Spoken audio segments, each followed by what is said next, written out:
Om Jnana Timrandasya Chinamsala Shlakaya Shaksharanmritam Yena Tasmai Shri Gurave Namah Namam Vishnupadaya Krishna Prasthaya Bhutale Srimate Bhaktivedanta Swami Iti Namine Namaste Saraswata Deve Gauravani Pacharine Nirvishesha Sunyavadi Paskatyayata Satarine Srila Prabhupada ki.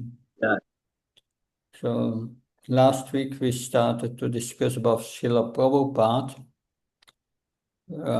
We will try to discuss today about who is Prabhupada and who is Lord Krishna and who is Lord Chaitanya. That we started last week discussing about Srila Prabhupada, and we came to the point that he was on the Jaladuta on his way to America. So I will read here. When he first arrived by freighter, the Jaladuta in New York City, Srila Prabhupada was practically penniless. So he had 40 rupees with him, but he could not change it in America, so it was useless. Of course, 40 rupees on that time, I don't know what it was worth. He later related, I didn't know where to turn left or right. After a difficult 6 months, he rented a small store front on 26th Avenue and was affectionately known to his first disciples as Swamiji. So that was the beginning in New York.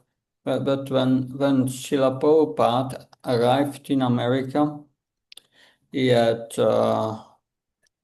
he wrote two poems. One is Bhagavat, Markine Bhagavat Dharma, and the other is a prayer to the lotus feet of Krishna. I think I have somewhere on my computer, but I have to stop the sharing. A beautiful presentation of this prayer, prayer to the lotus feet of Krishna, by surrendering of the prayer by Indradyumna Maharaj. Let's see if I find it. It should be there on my OneDrive desktop. That I'm trying to find it.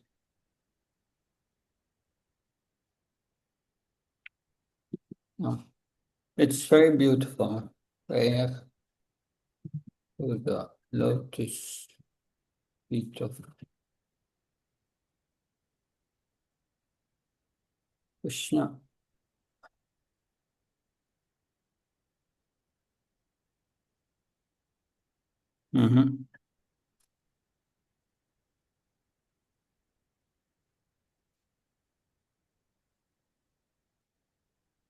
Yeah, I have it. I'm trying to start it. Yeah, it's there, but I will try to share it now.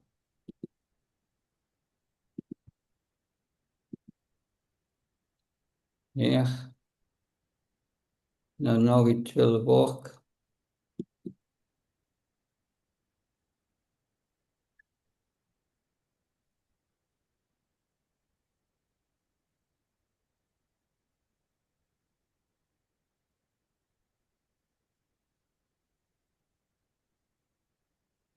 Yeah, moment.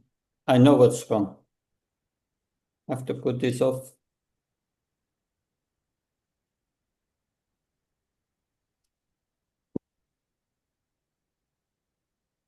Do you hear it? No, Maharaj. No? Not yet. No, Maharaj. Siddhanta Saraswati. Yeah, now we can. Krishna se bhaya jaya tule. Se Santa Guru Jagate Apabhinavu Krishna Bhakti De Hare.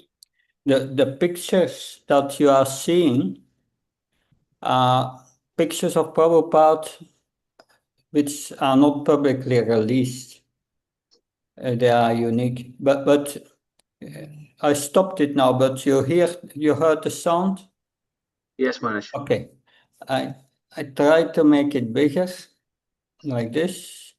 That's better. And then Yeah. go again. Pashete Tati Vejate Goram Viti Viti Nakaradi Asamudram Padanandi Sakula Krishna Ahale Anundaho Abhayo Dik Vijay Chaitanya Vipati Sama Maya Dusta Jatadiki Yagate Sahasiki Vaishnaviricha Krishna Tava Punya Veva Krishna Tava E Punya Parige Jave Adarani Pushi Gubam Poli Namata Krishna Tava Punya Veva Krishna Tava Punya Veva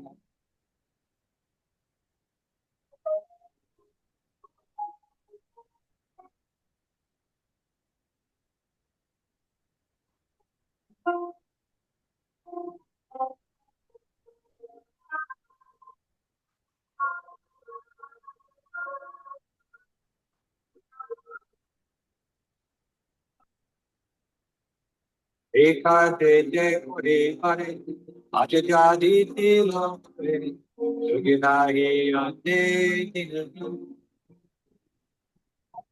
I say Kumar Pita Agadechi Anupa Ajutu Vishama Pagina Kamara She Shakti Te Guru Se Bhaya Vashti Jivana Satak Yare Se Sai Savai Ale Sukinale Avasanga Yante Vil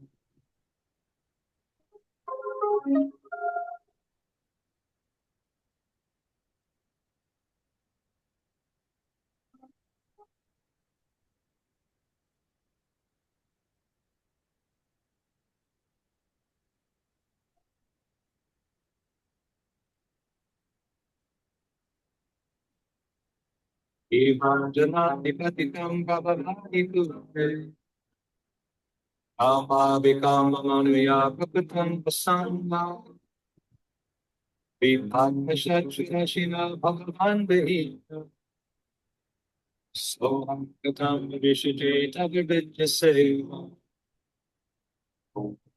Krishna Tata when you have Veva Krishna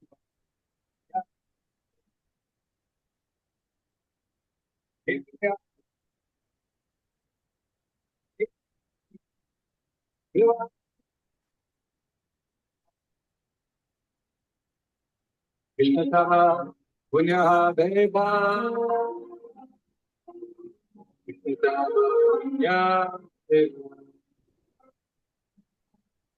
Yumi Sati Ulaya Mayati Kayachi Janma Janmantani Adipamaye Sijama Jari Hoye Jagajuga Abipari to Hemilipani Nomara Milane Pan Abasayas Kaman, Chani Kudidi, Katabane Chutachuti, Anegai Kabuti, Sadin Abe Abe, Aji says, Tani, Amarashvara,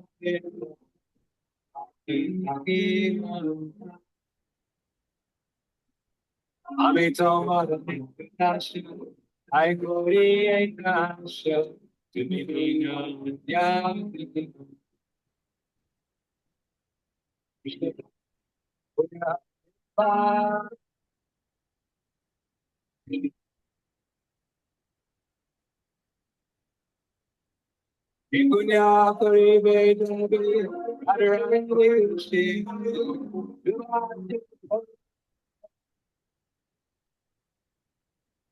Krishna Tama, when you have Beba,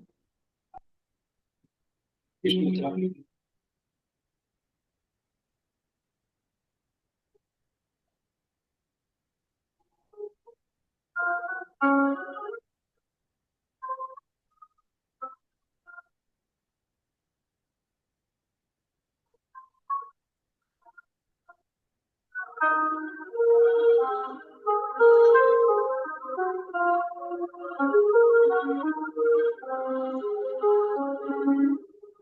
Brothers, I emphatically say to you, you will obtain your good fortune from the Supreme Lord Krishna only when Srimati Radharani becomes pleased with you.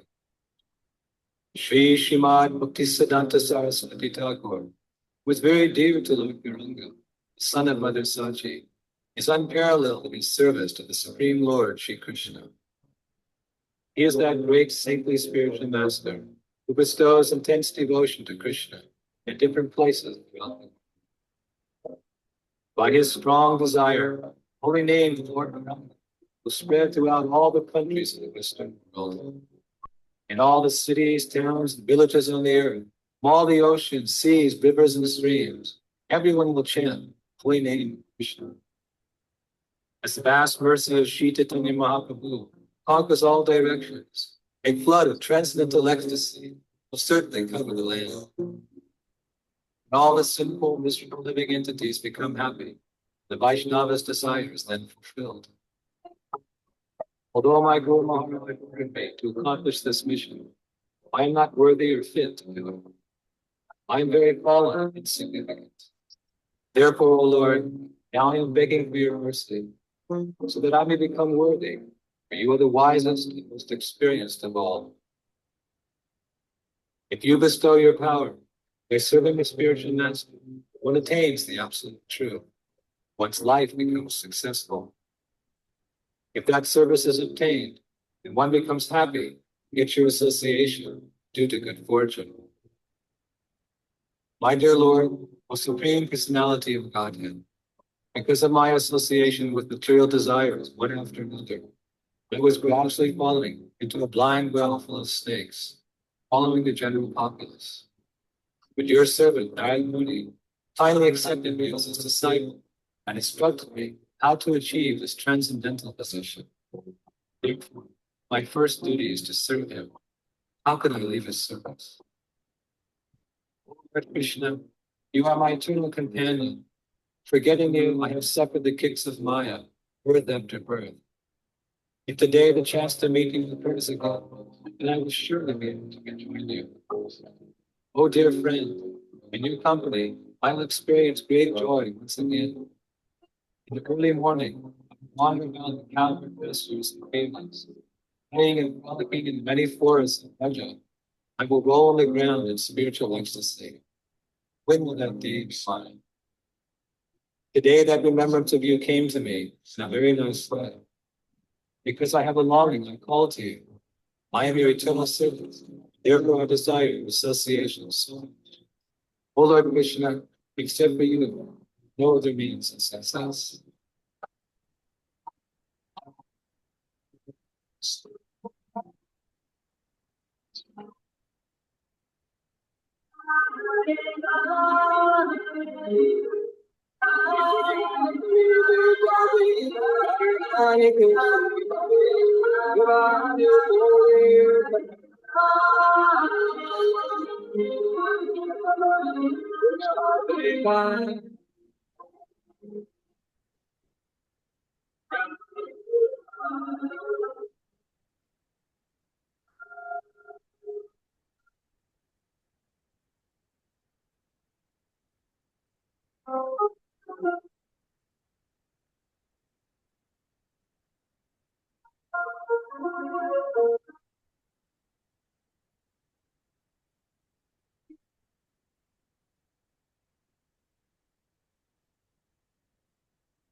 So I wanted to share that with you. That shows the mood of Srila Prabhupada when he arrived. A pure devotee is poetic. It's one of the 21 qualities of a pure devotee described in Sri Chaitanya Charitamrita. And he wrote this beautiful poem, but he wrote also Markina Bhagavat Dharma. And it is important to understand Prabhupada's mood, his mood and mission that will help us to make spiritual advancement. That because we hear Bhagavatam, Bhagavad Gita, but then Prabhupada is a living Bhagavat. It's the practice of it. So studying his life is as important for us as studying the Bhagavatam. That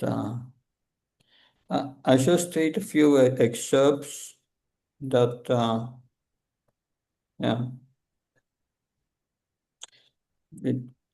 he quotes the Bhagavatam that because in the beginning he says, you have brought me here. Now do what you like to do with me. But I guess you have some business here, otherwise why would you bring me to this terrible place? He finds America a terrible place. Most of the population here is covered by the modes of ignorance and passion. Absorbed in material life, they think themselves very happy and satisfied, and therefore they have no taste for the transcendental message of Vasudeva. I do not know how they will be able to understand it. You can only understand devotional service if you are on the transcendental platform. That's what Krishna says. Mamsya vyabhacharana bhakti yogana sevate sakran samatichitam brahma bhuya kalpate. You can only understand me by pure devotional service, Krishna says. But I know your causeless mercy can make everything possible because you are the most expert mystic. How will they understand the mellows of devotional service? O Lord, I'm simply praying for your mercy so that I will be able to convince them about your message. All living entities have become under the control of the illusory energy by your will. And therefore, if you like,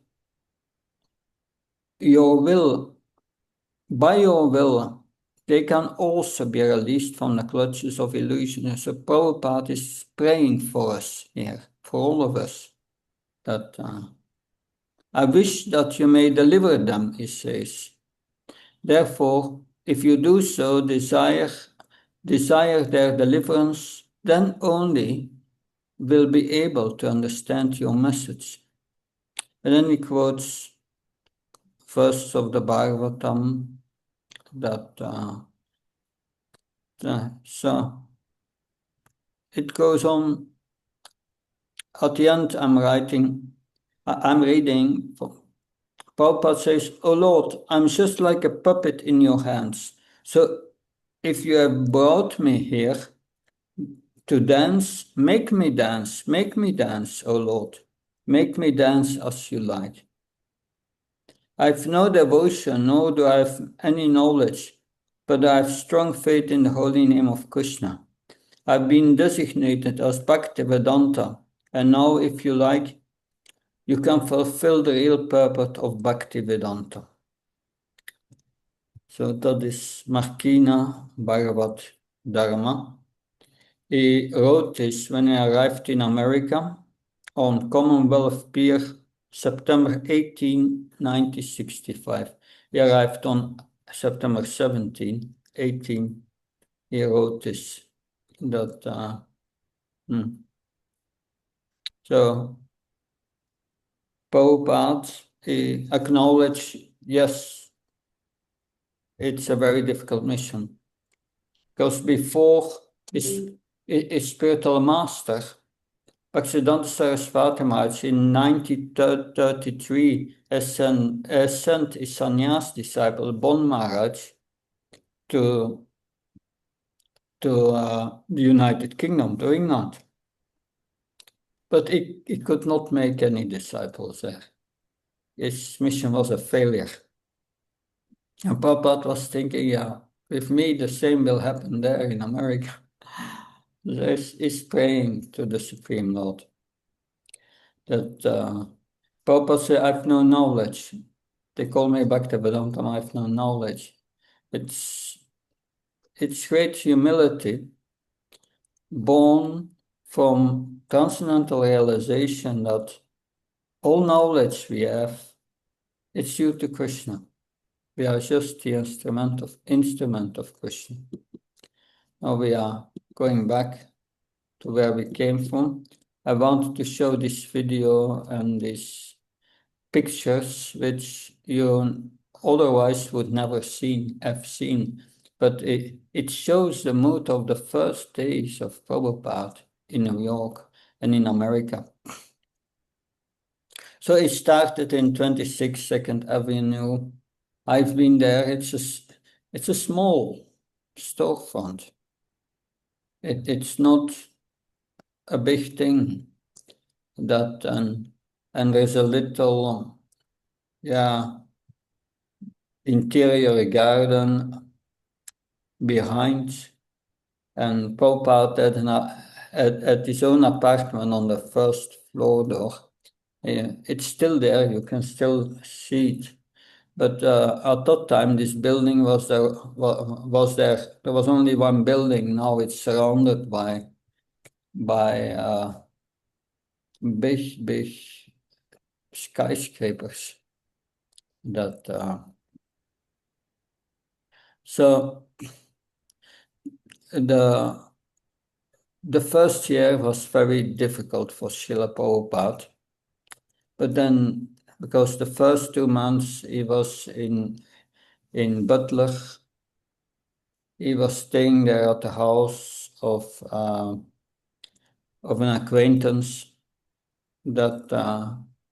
and they moved him later to the YMCA in Butler, and then later he went to the Bowery, where we underwent so many difficulties, and finally he got some followers and they rented the storefront on 26 2nd Avenue, and that its first followers were Umapati, later Umapati Swami, and that's Umapati, and then we had Satsvarup and Brahmananda.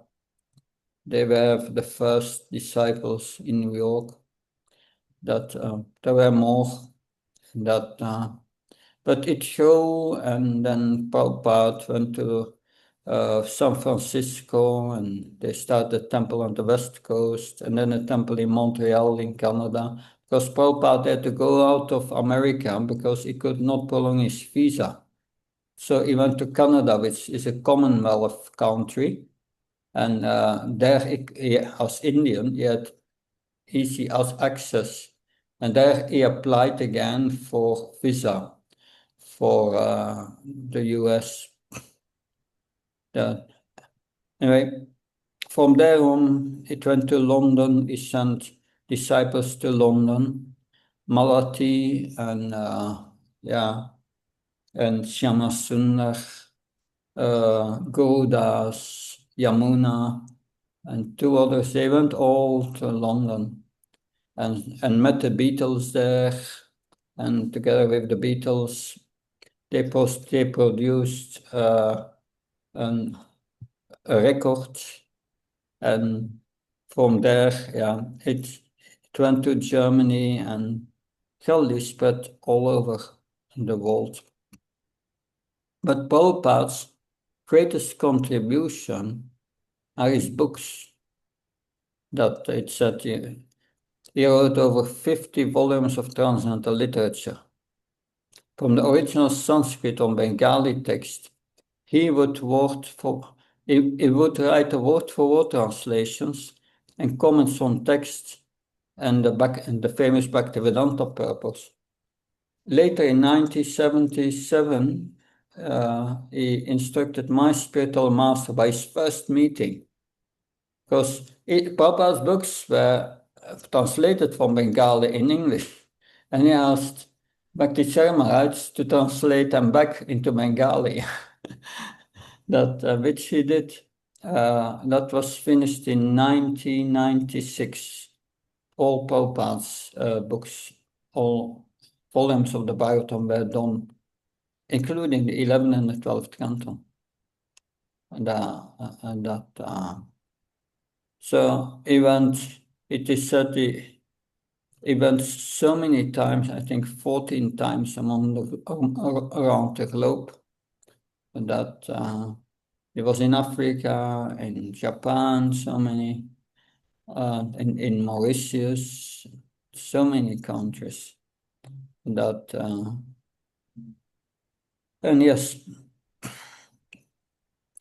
it ends here. To those who have taken shelter of his lotus feet, Srila Prabhupada is our eternal spiritual master. Janma Janma Prabhu say, one who teaches by example, and Krishna's intimate associate, who is bestowing mercy upon all the conditioned souls.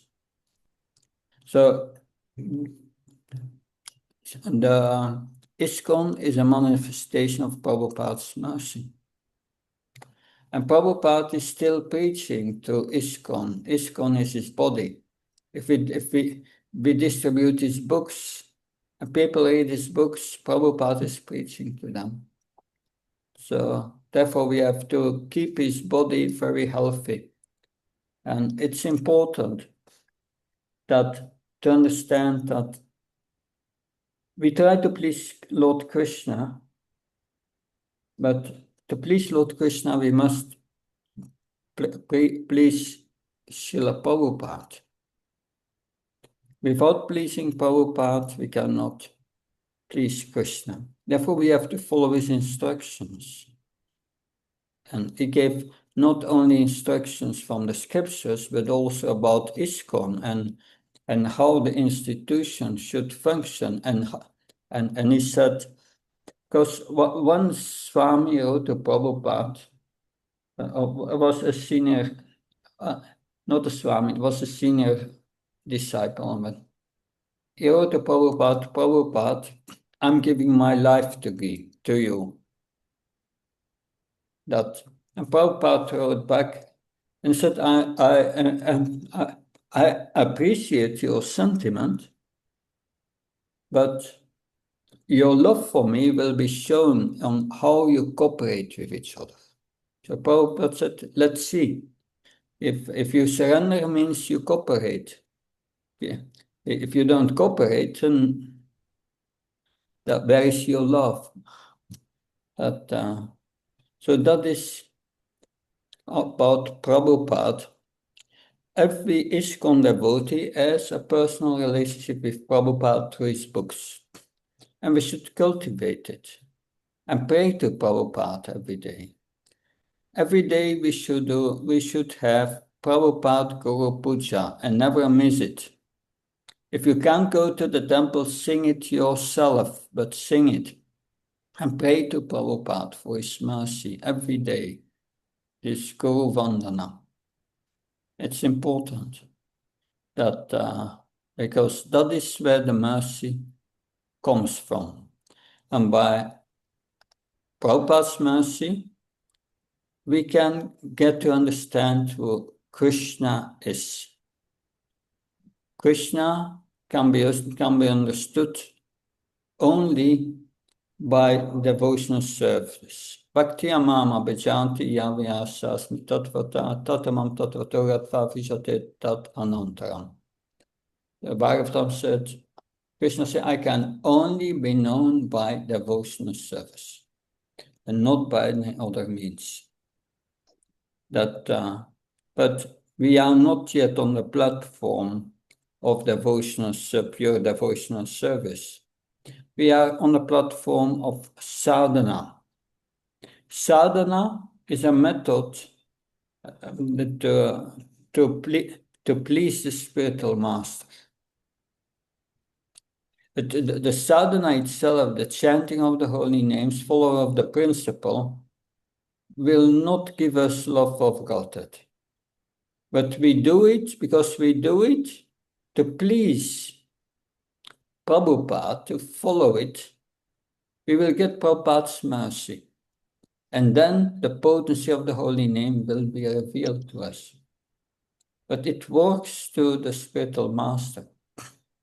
So here you have a few definitions of pure devotional service.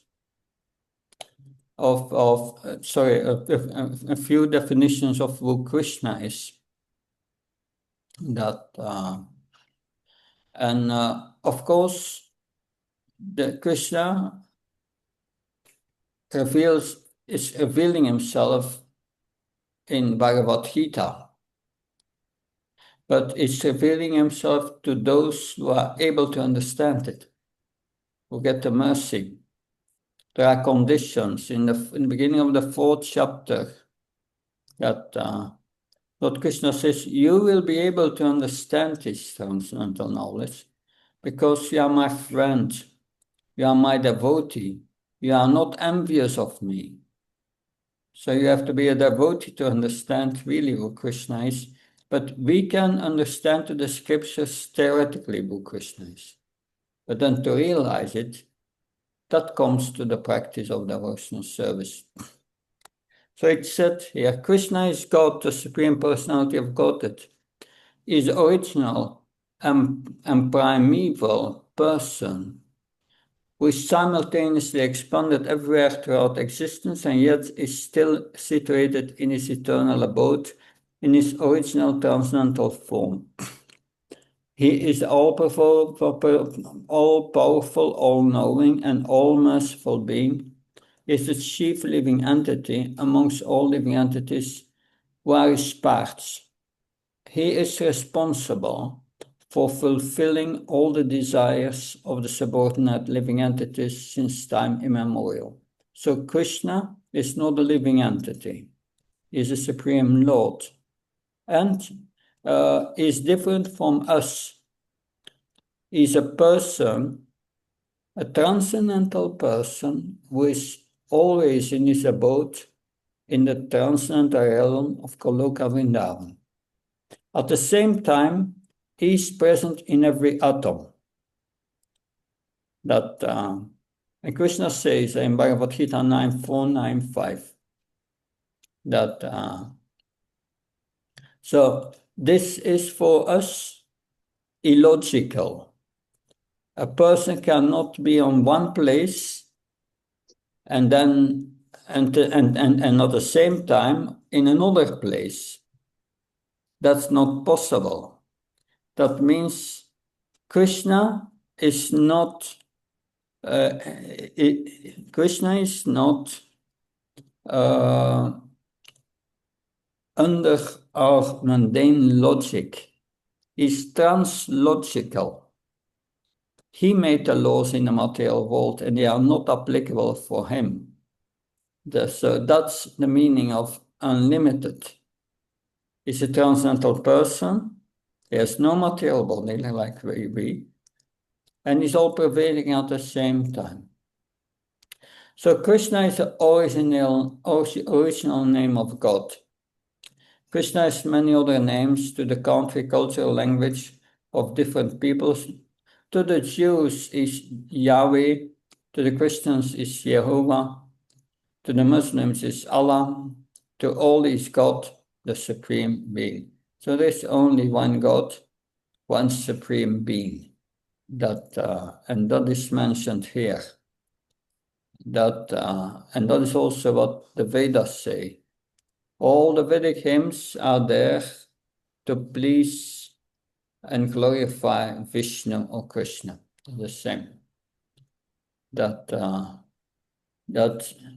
Because that requires knowledge.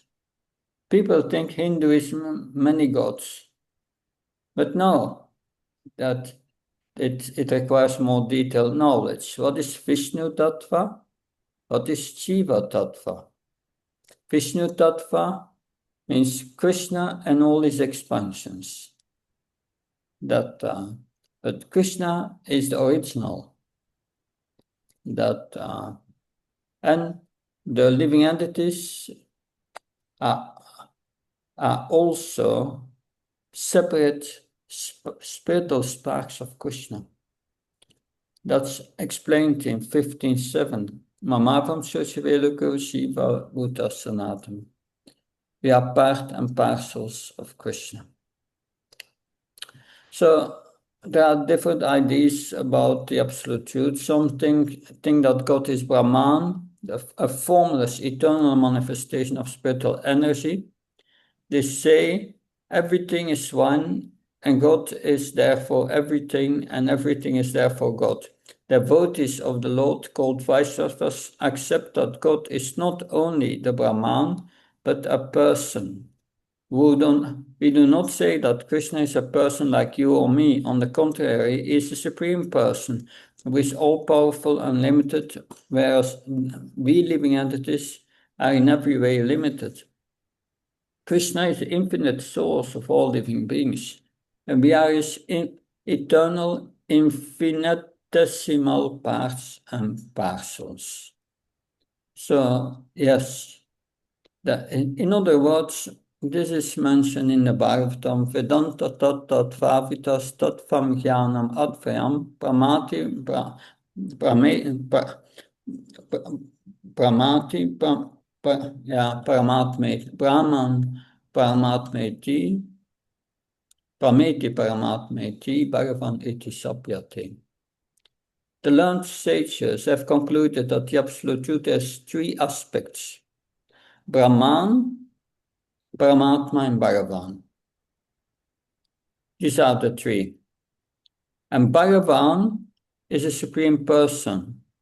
And Bhagavan as Krishna, as a transcendental form, is in Goloka Vrindavan, but is all pervading in his creation.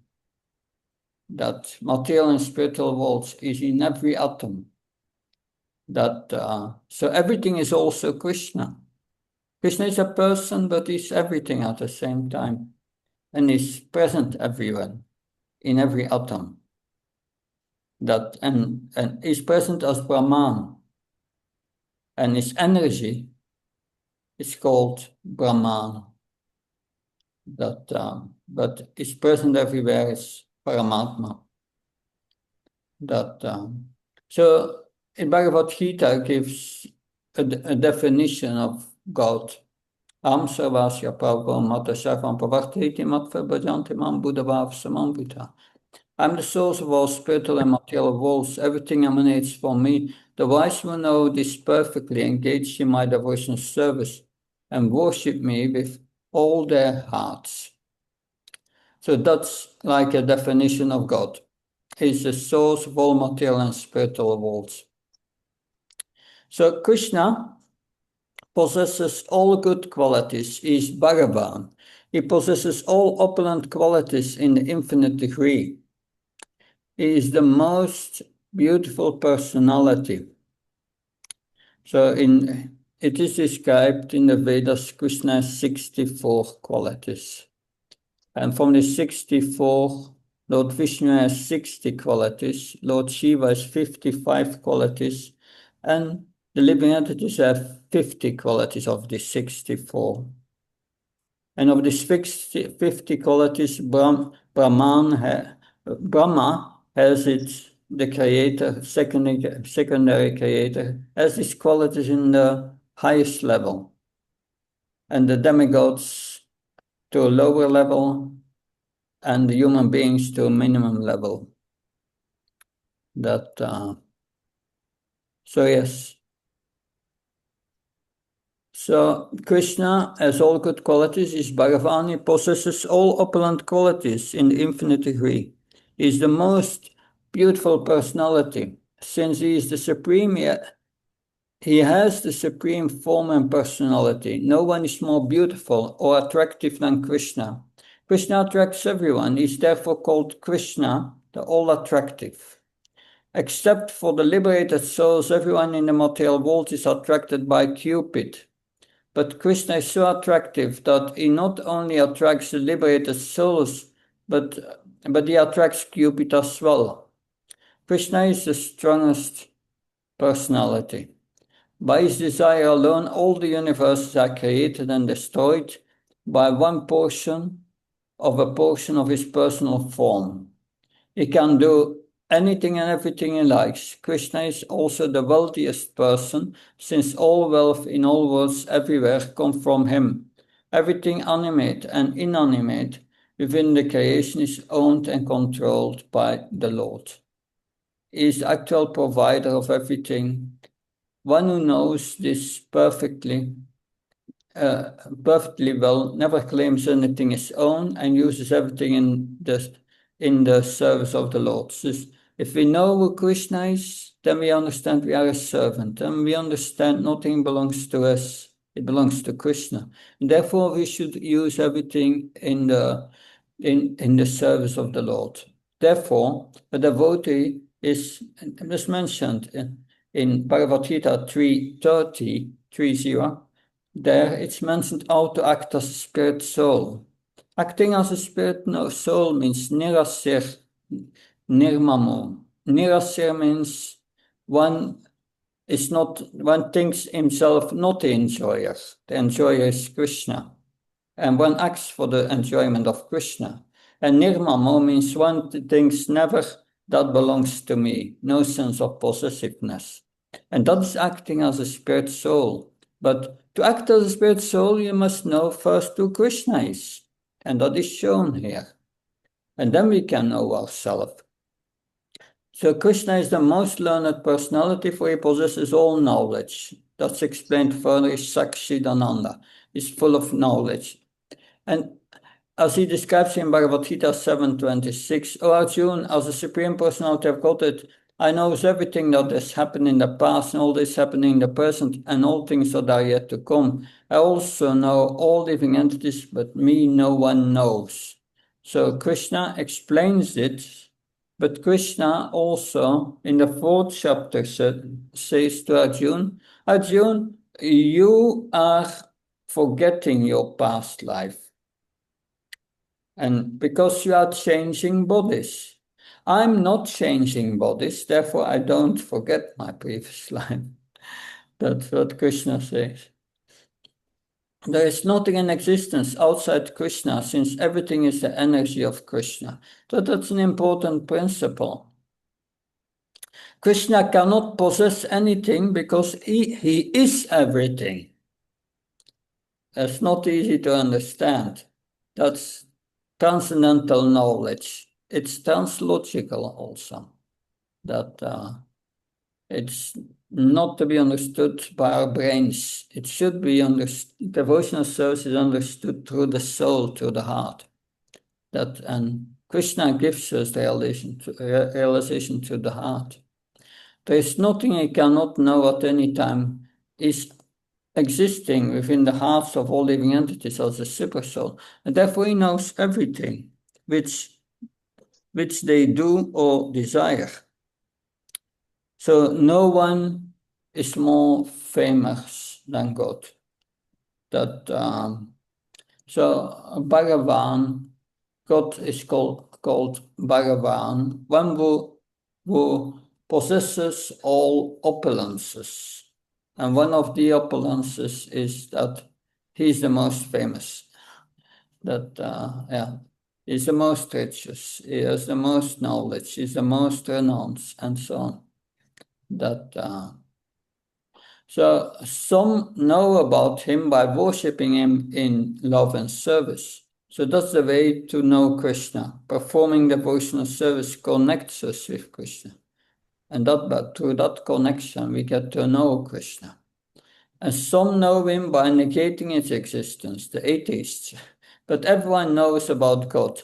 Someone may be famous for some years on this earth planet, but certainly may not be known on other planets or other historical times. Krishna, God, is known in all planets, in all universes, throughout all time. And finally, Krishna is the most renounced personality. He's not attached to anything in this world. The only thing which can bind him is the loving devotional service of his devotees. So Lord Krishna is controlled by pure devotional service. And even then, if it will expand the devotees' love is capable of temporarily renouncing them as well, as he did with the gopis in the famous rasa dance in Vrindavan. Sometimes God appears in this world just to show the people his original eternal form. Sometimes he appears in other forms according to the requirements of his pastimes. More than 5,000 years ago, Krishna appeared in his original transcendental form just to please his devotees. So he appeared 5,000 years ago, and it's mentioned why he appears in Bhagavad Gita. Krishna says that Yada yada dharmasya glanir bhavta bharata bhutanam dharmasya tatat mam chijamyam. Wherever and whenever I appear,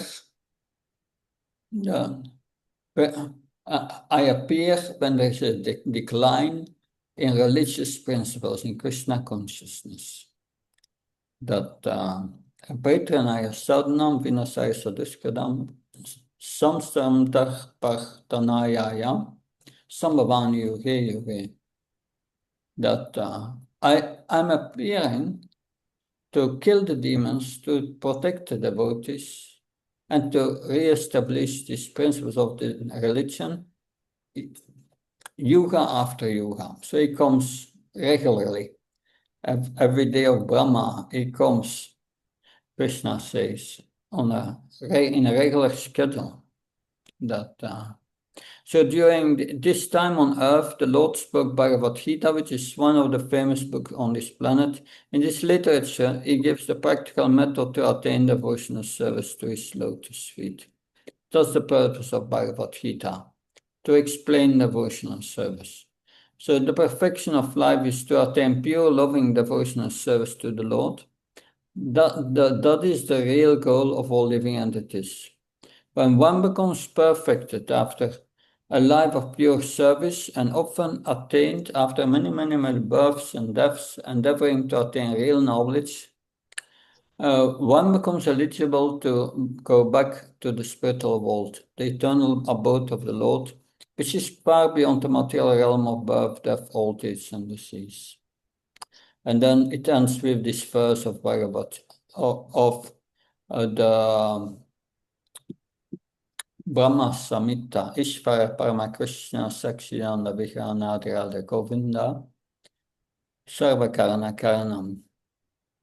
When one knows Govinda is the Supreme Lord, he has an eternal blissful spiritual body, is the origin of all. He has no other origin, is the prime cause of all causes. So this is about Lord Krishna. But Lord Krishna says in Bhagavad Gita, Sarvtam Prishya Mamkam Sambhacham. Well, its main instruction in Bhagavad Gita starts with the verse before. Manmana bhava mat bhakto machi mam namaskar mama vesha satyam te pratichani priyoshi me. One should always think of me. And when you think of me, you become my devotee.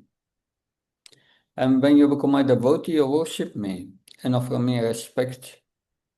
So Krishna says, these are my supreme instructions. And if you follow them, then you surrender to me. Therefore, in the next verse it says, Sarvadam Pishya Mamkam Samvatam Svam Sarvapabhyomukshishya Me Machicha. Just surrender unto me and I will take care of you.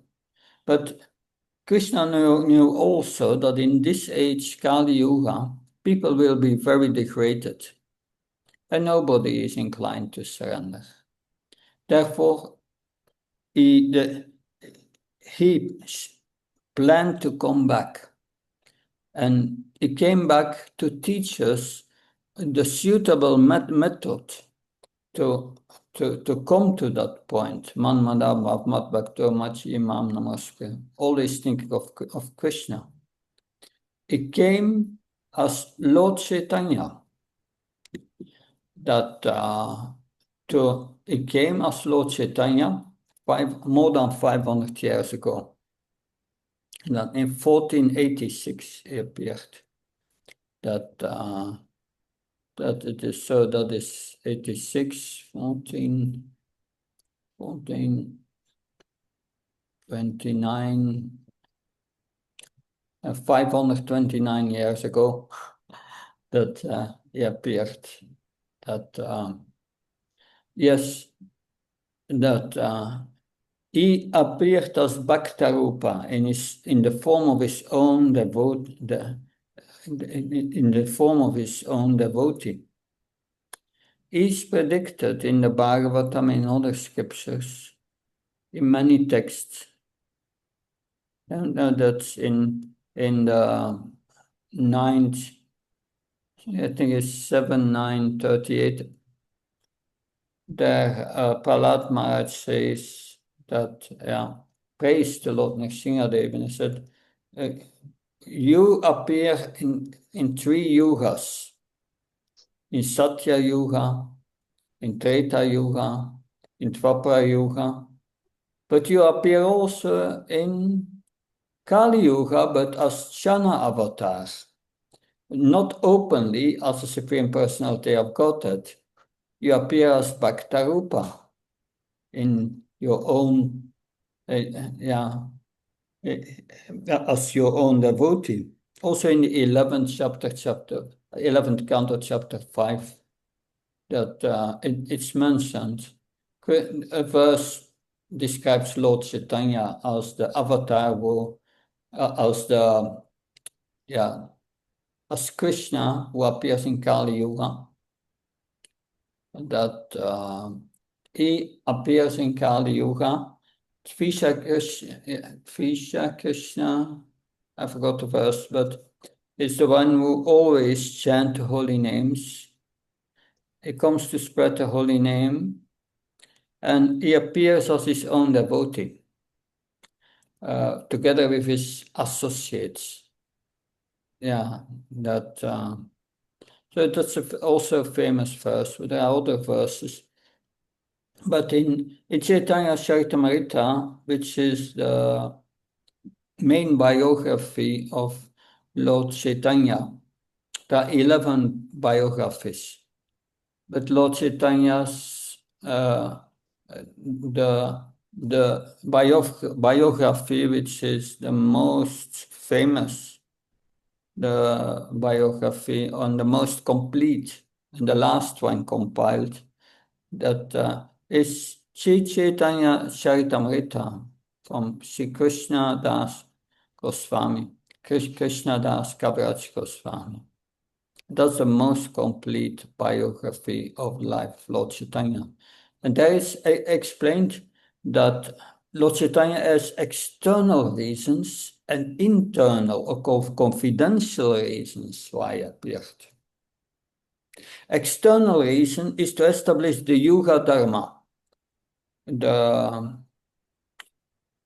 process for chanting these holy names. Establish this process of the chanting of the holy names as the process for self-realization in this age of Kali. That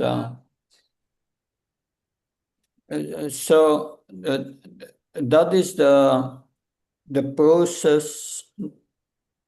So Lord Chaitanya came to establish this process of chanting the holy names of Krishna as a process of self-realization. But because a moment,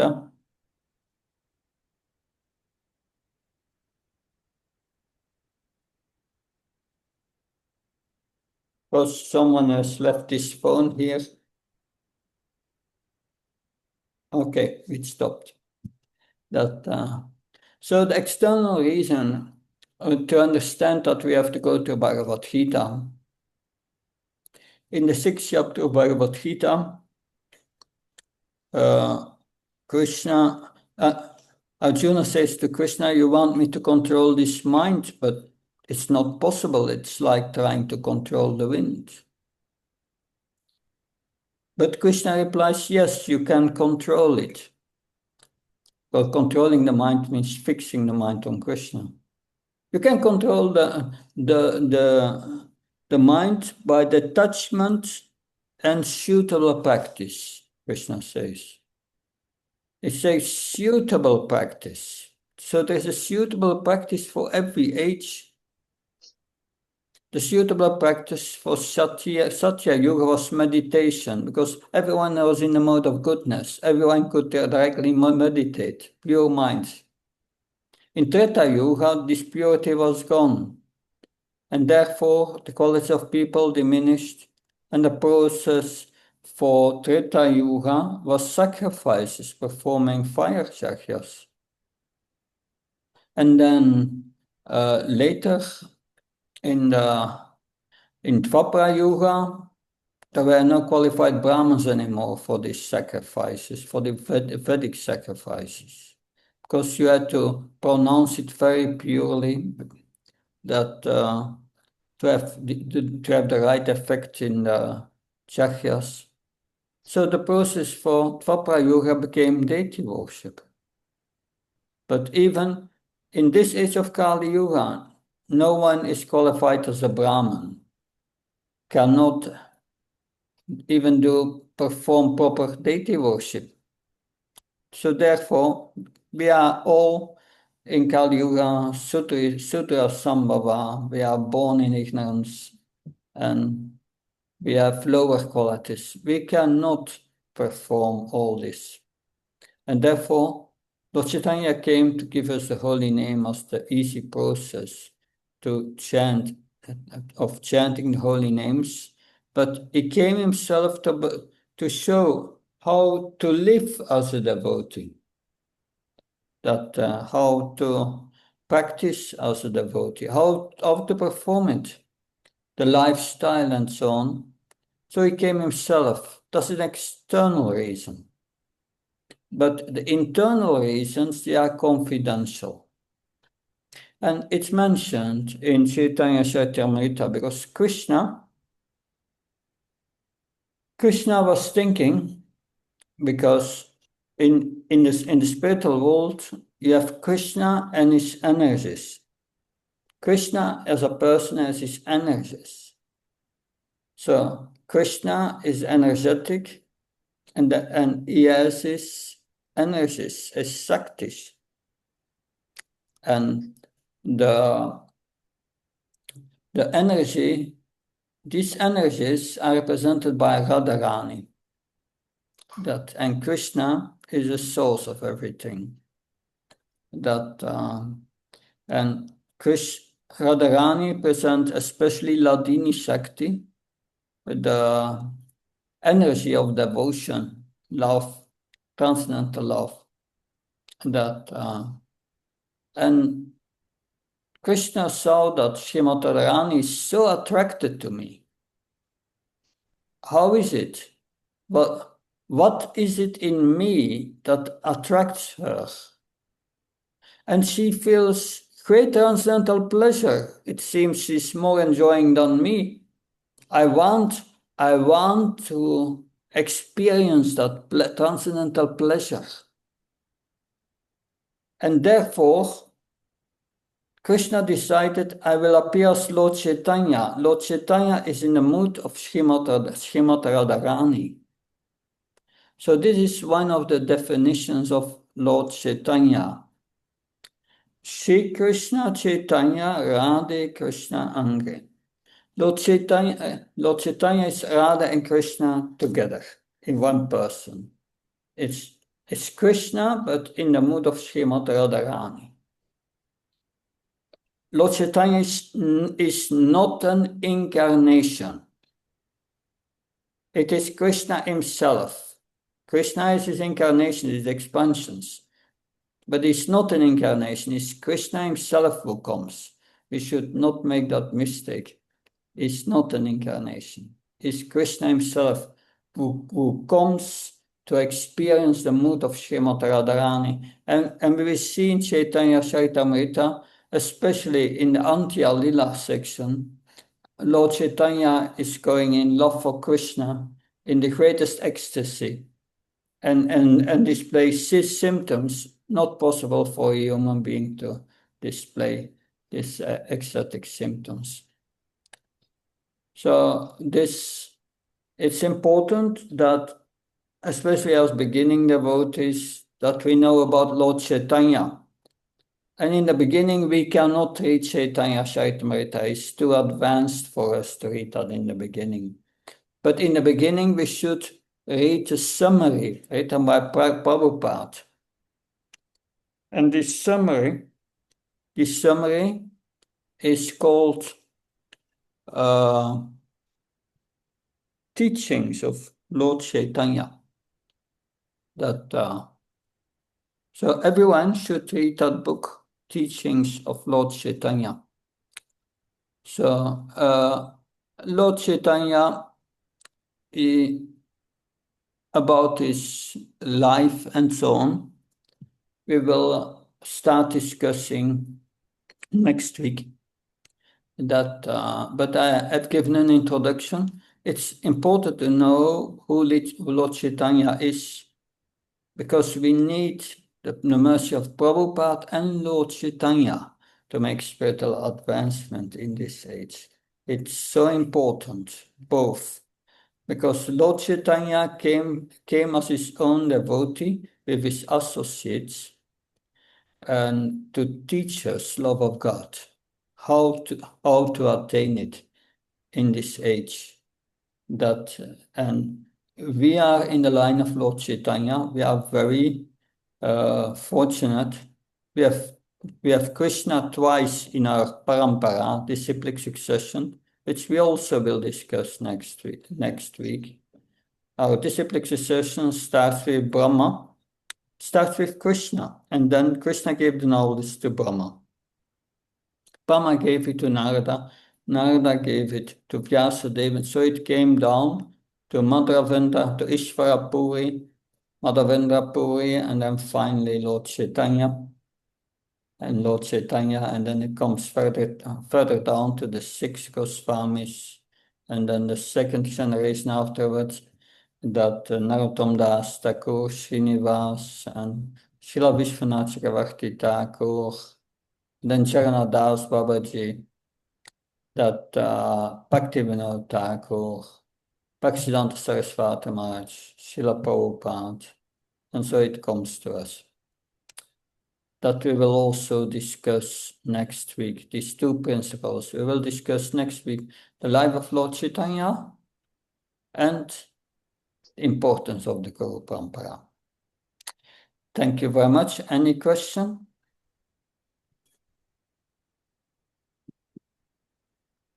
Thank you, Maharaj, for showing that rare footage and the rare pictures of Srila Prabhupada. I've never seen any picture where Prabhupada is taking his luggage from the belt at the airport. Yeah, these were early pictures. They are not public, but somewhere or other Indradhyumna Maharaj got them and put them in the video. They are somehow not so clear, but it gives a clear idea of what was going on and the mood time. Good. Yes. Good. Thank you very much. Thank you, Maharaj. And we meet next week. I'll be in another place in Belgium probably. Thank you. Okay. Hare Krishna. Thank you, Maharaj. Thank you, Maharaj. Thank you, Maharaj. Hare Krishna. Hare Bo.